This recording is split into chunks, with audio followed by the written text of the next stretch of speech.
Hello everyone, i-share ko lang po itong gagawin kong salad. Good for one person lang kasi ako lang yung kakain. So i-share ko lang po ito. Black fungus, tapos konting luya, bawang, shallots, cucumber, coriander leaves, tapos ang dressing niya is light sauce, black vinegar, sesame oil, tapos yung asukal. And then may i-garnish natin ng sesame seed. So ang gagawin natin, ilagay natin to sa pwedeng hugasan nyo ibabad nyo ng mainit na tubig, pero sa akin kasi ginawa kong on the spot, so hugasan ko lang and then ilagay ko siya sa kumukulong tubig. Kumukulo na yung tubig, so ilalagay ko na, dinagdagan ko yung yung black fungus, baka kukulangin. Gustuhan ko yan. Pakuluan lang natin mga 10 minutes siguro, or hanggang yung black fungus malambot, yung masarap na siyang nguyain. Hiwain natin yung sibuyas, yung shallots, tsaka yung luya, tsaka bawang.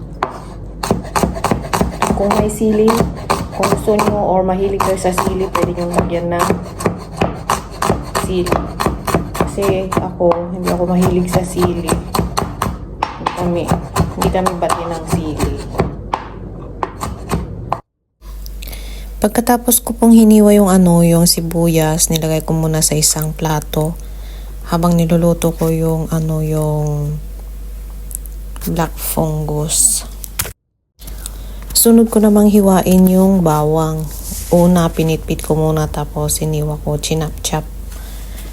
Tapos sunod niyan yung yung luya, pitpitin ko din bago hiwain, kasi mas madaling hiwain pag napitpit na, tapos parang pino yung yung pagkahiwa, pagka-chop nung luya, tapos set aside. Tapos hiwain din yung yung coriander leaves. Yung coriander leaves kasi depende sa inyo, kung gusto nyong malalaki ang hiwa, pwede ring chop nyo ng maliliit. And then yung pipino, yan, pinitpit ko muna bago ko hiniwa. Hiniwa ko siya ng maliliit. Yung pipino, hindi ko na ibinabad sa sa asukal. Kung gusto nyong ibabad sa asukal, okay lang. So, gawin din natin yung dressing. Light sauce, isang kutsara at kalahati. Pwede na. Pero pwede kayo magdagdag kung kulang. Dagdagan nyo according to your taste. Tapos, black vinegar na 2 kutsara. Sesame oil, wala ng sesame. Pwede na yung 1 tablespoon, ha? Wala na. Tapos, asukal.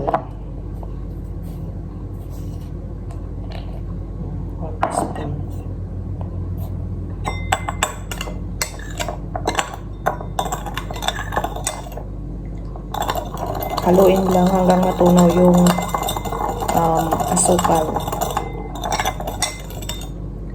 Haluan. Ayan.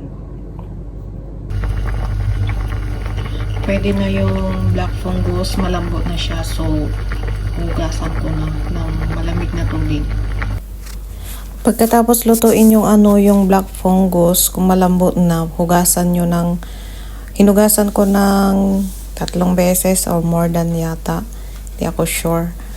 Pero kailangan tanggalin nyo yung may part na matigas, yung pinagdikitan niya doon sa kahoy nung kinuha yan. Tanggalin nyo. Dahil malalaki masyado yung yung black fungus, hati-hatiin ko.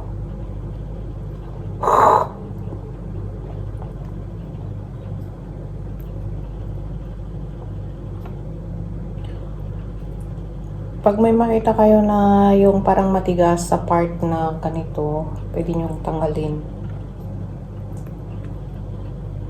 Wala, ang dami.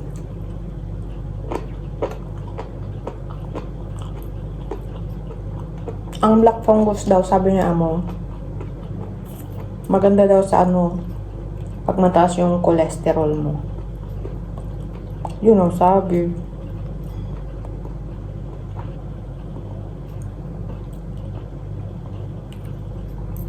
Masarap, crunchy.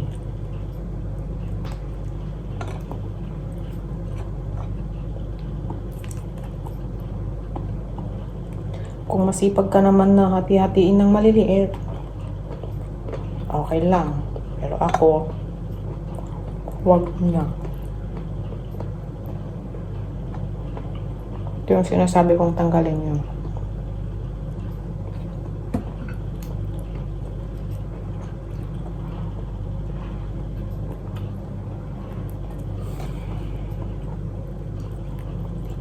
Tabi ko yung iba, idagdag ko sa ikikisa kong gulay nila mamayang gabi.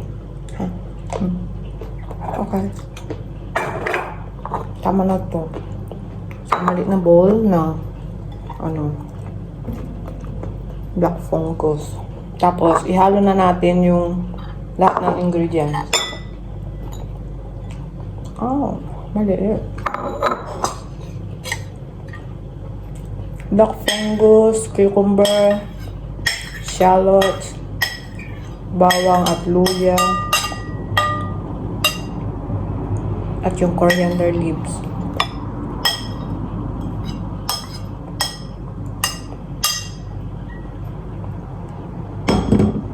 Tapos yung dressing na nilagay na ginawa natin.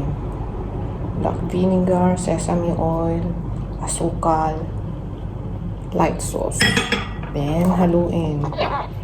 Halo-earn.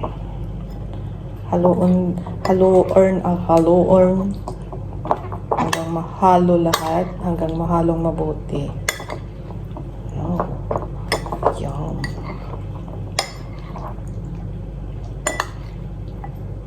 Yan. Pwede na. Pwede na.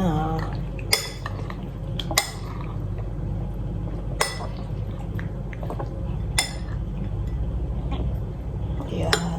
Tapos, lagyan natin ng sesame seed. Yes.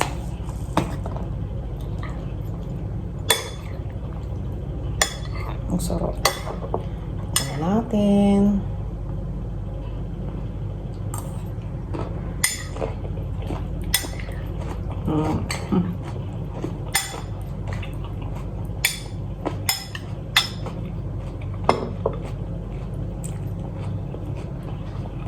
Thank you for watching. God bless po.